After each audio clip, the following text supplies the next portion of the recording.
Hey, my reactor. So we're gonna continue with Orphan. We almost finished chapter 27. When Finn returned with a policeman, P and Rebecca were waiting in the foyer. Rebecca sitting on an iron bench with her head down, staring at the floor. Her hair was disheveled, and her face was red and streaked with tears. Finn gasped at them, confused. Pierce shot him a warning look, signaling for him to play along. "I'm sorry, Officer," Pierce said, "but it's a false alarm." She feeling much better now, thank goodness. Glancing down at Rebecca, there was no need to pretend being distraught. Finally finding Bernice and coming so close to learning the truth about her brothers was almost more than she could bear. Her legs felt like water and her stomach churned with nausea. Maybe she should have played the part of the sick person instead of Rebecca. It wouldn't have been much of an act. "Isn't that right, Rebecca?"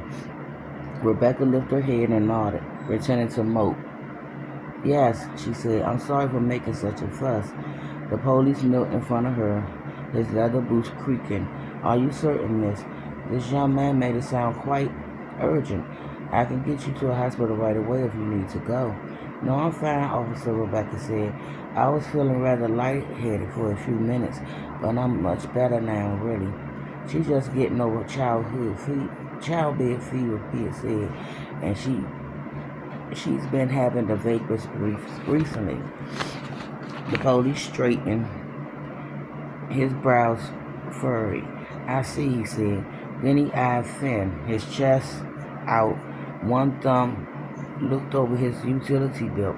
"I understand you're mighty worried about her, son, but next time make sure it's an emergency before you get the law involved." Finn gave him an apologetic nod. "Hey, officer," he said, "sorry to be a bother." "Do you all live in this building?" the police said to them. Rebecca started to shake her head at the same time. Finn and Pia nodded. Then Rebecca realized what she was doing and nodded too. Pia pushed down a swallow. The air turned thick as a sludge. It was only a small lie, but what if the officer read the truth in her eyes?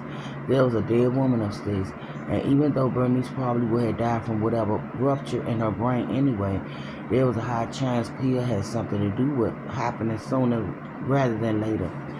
And explaining why they were with her when she died, but hasn't told anyone yet, would be difficult to say the least.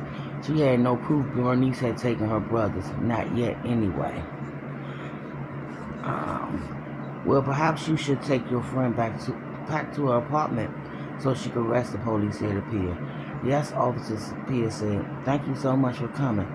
The police tipped his hat at them. "No problem," he said. "Have a good day." Then he left the building.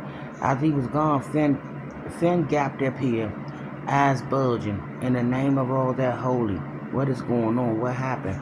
"Bernice is dead," Pia whispered. "Bloody hell," Finn said. "Did she tell you anything? Did she confess before she—" "No," Pia said. "She didn't say anything." Thinking about the way Bernice had smiled at her right before she died, the cruel, satisfied smirk on her twisted face, a fresh bolt of fury flashed through Pia. She turned and started up the stairway. "Where are you going?" Finn said. "To search her apartment," Pia said, taking the steps two at a time. Her determination clearly surprised Rebecca as much as it did Finn. Instead of protesting, they followed her up the steps without a word. Let me see something. Back in Bernice's apartment, Finn put a blanket over her body, then went into the bedroom to look for the clues that the twins had been there. Rebecca explored the parlor while Pia searched the garden. Searched the kitchen, gingerly sweeping around Bernice's corpse and trying to ignore the feeling that she might jump up and grab her at any second. Her arms and chest ached from trying to wrestle the ledger away from her, and her back hurt from falling on the davenport. Worst of all, grief and disappointment weighed her down, making every move seem slow and difficult.